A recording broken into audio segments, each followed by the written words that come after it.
Assalamualaikum warahmatullahi wabarakatuh. Perkenalkan, nama saya Sri Mulyani dengan NIM 2301694 dari kelas 2A Pendidikan Manajemen Perkantoran, dosen pengampu Ibu Rina Nurhudi Ramdhani, MPD.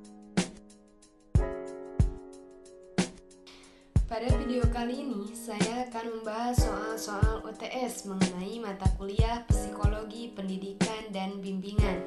Baiklah, langsung saja ke soal yang pertama. Di dalam 5 soal, ada link video yang harus ditonton. Lalu, yang pertama ada identifikasi masalah dari kasus tersebut. Yang kedua ada analisis mengapa kasus tersebut terjadi. Yang ketiga, apa saja faktor-faktor penyebab masalah tersebut. Yang selanjutnya, buatlah rekomendasi solusi dan alternatif solusi untuk kasus tersebut. Baik, yang pertama ada identifikasi masalah kasus tersebut melibatkan seorang siswa yang bermimpi untuk menjadi tentara. Namun, cita-citanya terhenti karena dipatahkan oleh oknum guru. Masalah utamanya adalah tindakan fisik yang merugikan siswa dan menghambat keinginannya untuk mencapai cita-cita. Yang selanjutnya ada analisis penyebab kasus tersebut. Terjadinya kasus ini mungkin disebabkan oleh beberapa faktor, diantaranya yaitu ada ketidakprofesionalan oknum guru. Guru seharusnya memberikan dukungan dan motivasi kepada siswa untuk mencapai cita-citanya, bukan justru menghalangi dengan tindakan yang merugikan. Yang kedua ada ketidakpahaman terhadap kebutuhan dan keinginan siswa. Oknum guru mungkin tidak memahami betapa pentingnya mimpi dan cita-cita bagi siswa tersebut, sehingga tindakannya menjadi tidak terjustifikasi. Yang ketiga, kekuasaan yang disalahgunakan. Oknum guru mungkin menggunakan kekuasaannya untuk melakukan tindakan sewenang-wenang terhadap siswa tanpa mempertimbangkan konsekuensinya. Yang selanjutnya ada faktor-faktor penyebab masalah. Beberapa faktor yang mungkin menyebabkan masalah tersebut terjadi, yaitu yang pertama, kurangnya pemahaman dan penghargaan terhadap hak-hak siswa. Yang kedua, budaya yang mendominasi otoritas guru tanpa mempertimbangkan terhadap kepentingan siswa. Yang ketiga, kurangnya mekanisme pengawasan dan penegakan aturan terhadap perilaku guru di lingkungan sekolah. Yang selanjutnya ada rekomendasi solusi dan alternatif. Yang pertama ada penegakan hukum, melakukan investigasi terhadap oknum guru yang melakukan tindakan tersebut dan memberikan sanksi yang tegas sesuai dengan hukuman yang berlaku. Yang kedua ada pendidikan dan pelatihan, memberikan pelatihan kepada guru mengenai hak-hak siswa, etika profesionalisme, dan cara mendukung impian siswa. Yang ketiga, peningkatan pengawasan, meningkatkan mekanisme pengawasan terhadap perilaku guru di sekolah untuk mencegah terjadinya kasus serupa di masa depan. Yang keempat, dukungan psikologis, memberikan dukungan psikologis kepada siswa yang menjadi korban agar dapat pulih dari trauma dan tetap semangat dalam mengejar cita-citanya. Nomor 2, identifikasi masalah dari video kasus tersebut melibatkan praktik sekolah pada jam 5 pagi di Nusa Tenggara Timur atau NTT. Masalah utamanya adalah penjadwalan jam masuk sekolah yang terlalu awal, yang dapat berdampak negatif terhadap kesehatan dan kesejahteraan siswa. Lalu yang selanjutnya ada analisis penyebab kasus tersebut. Terjadinya praktik masuk sekolah pada jam 5 pagi di Nusa Tenggara Timur mungkin disebabkan oleh beberapa faktor, antara lain yang pertama ada keterbatasan infrastruktur. Infrastruktur transformasi dan aksesibilitas di daerah tersebut mungkin membatasi pilihan waktu yang tersedia untuk transformasi siswa menuju sekolah. Yang kedua, kondisi geografis. NTT merupakan daerah yang terdiri dari banyak pulau dengan akses transportasi yang terbatas, sehingga mempengaruhi penjadwalan jam masuk sekolah. Yang ketiga, kebijakan sekolah. Sekolah mungkin mengadopsi kebijakan jam masuk yang tidak sesuai dengan kondisi lingkungan dan kebutuhan siswa. Lalu yang selanjutnya ada faktor-faktor penyebab masalah. Beberapa faktor yang mungkin menyebabkan masalah tersebut. Yang pertama ada keterbatasan infrastruktur transportasi di daerah tersebut. Yang kedua, kondisi geografis yang mempengaruhi aksesibilitas dan transportasi. Yang ketiga, kebijakan sekolah yang tidak sensitif terhadap kesejahteraan dan kesehatan siswa. Lalu selanjutnya ada rekomendasi, solusi, dan alternatif. Konsultasi yang pertama yaitu konsultasi dengan stakeholder, melibatkan semua pihak terkait termasuk pemerintah daerah, sekolah, orang tua siswa, dan masyarakat setempat untuk mencari solusi terbaik. Yang kedua yaitu ada evaluasi ulang kebijakan jam masuk sekolah. Sekolah perlu mempertimbangkan ulang kebijakan jam masuk sekolah sesuai dengan kondisi lokal dan kebutuhan siswa. Yang ketiga ada peningkatan infrastruktur transportasi. Pemerintah daerah perlu meningkatkan infrastruktur transportasi di daerah tersebut untuk memfasilitasi akses siswa menuju sekolah dengan lebih baik.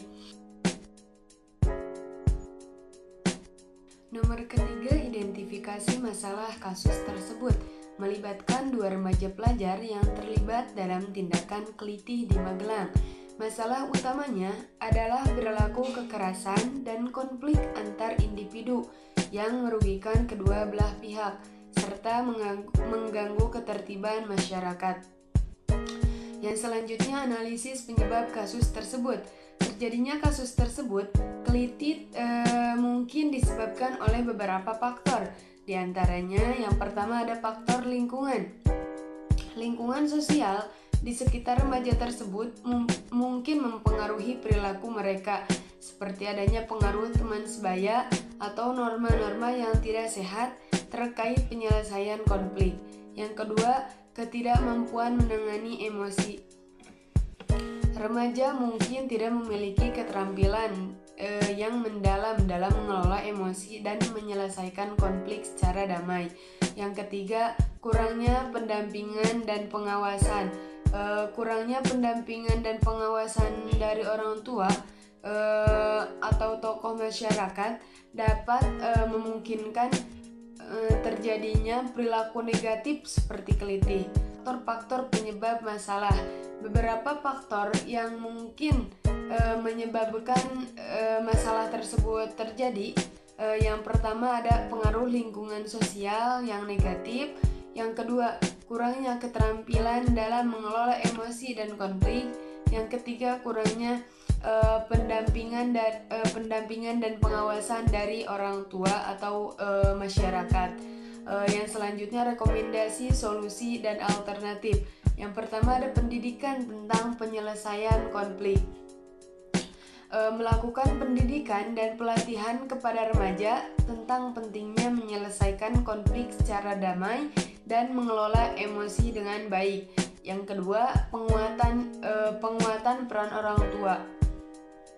Orang tua perlu terlibat secara aktif dalam mendampingi dan mengawasi anak-anak serta memberikan teladan yang baik terkait dengan penyelesaian konflik.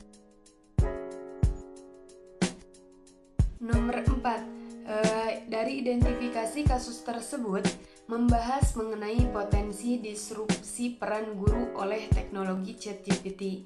Masalah utamanya adalah potensi penggantian atau pengurangan peran guru dalam proses pembelajaran oleh teknologi yang semakin canggih. Selanjutnya ada analisis penyebab kasus. Terjadinya potensi disrupsi peran guru oleh ChatGPT mungkin disebabkan oleh beberapa faktor. Di antaranya yaitu yang pertama ada kemajuan teknologi. Kemajuan teknologi termasuk kecerdasan buatan seperti ChatGPT, memungkinkan adanya penggantian atau pelengkapan dalam peran guru dalam proses pembelajaran. Yang kedua, tuntutan efisiensi dan efektivitas. Teknologi seringkali dianggap sebagai solusi untuk meningkatkan efisiensi dan efektivitas proses pembelajaran, sehingga guru mungkin merasa tertekan untuk memanfaatkan teknologi tersebut. Yang ketiga, perubahan paradigma pembelajaran. Adopsi paradigma pembelajaran yang lebih berbasis teknologi dapat mempengaruhi peran dan fungsi tradisional guru dalam kelas. Faktor-faktor penyebab masalah tersebut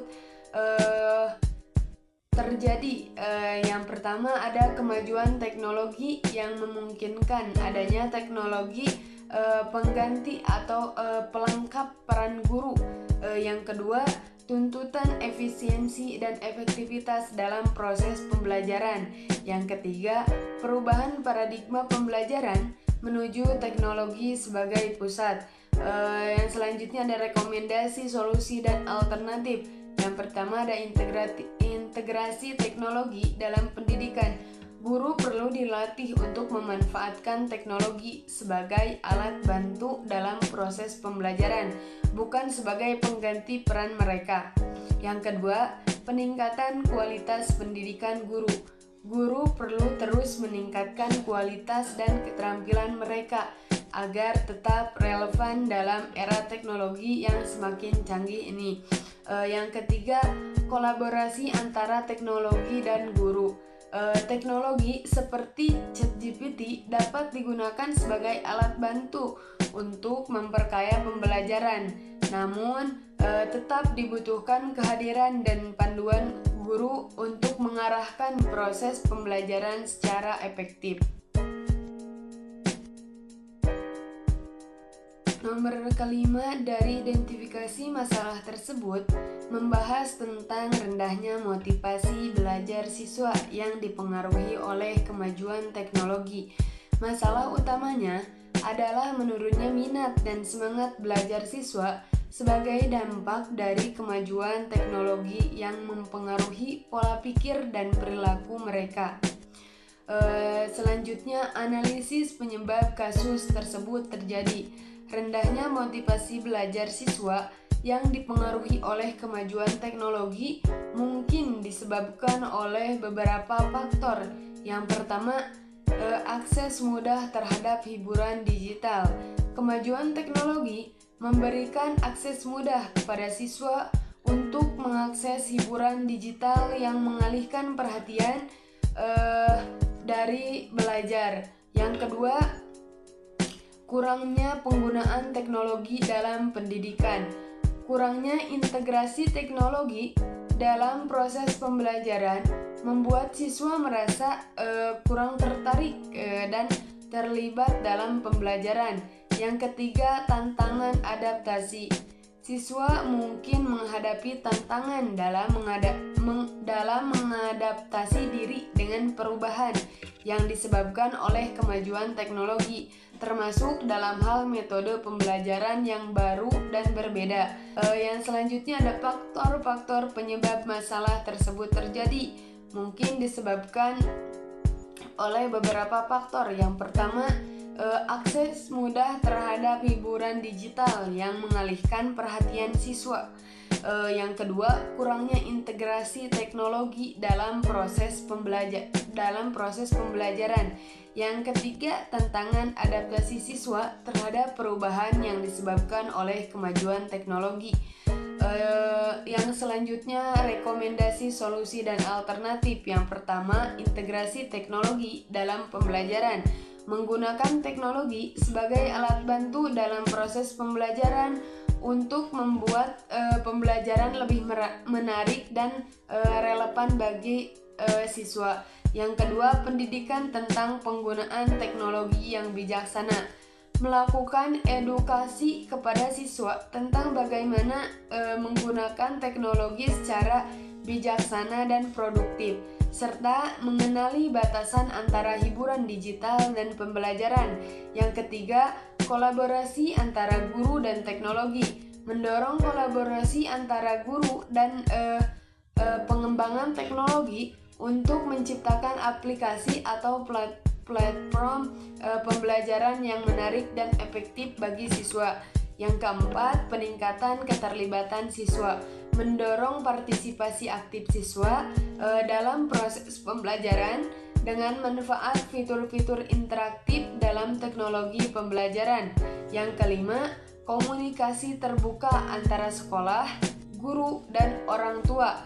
Membuka saluran komunikasi yang terbuka antara sekolah, guru, dan orang tua untuk mengatasi masalah rendahnya motivasi belajar siswa yang dipengaruhi oleh kemajuan teknologi.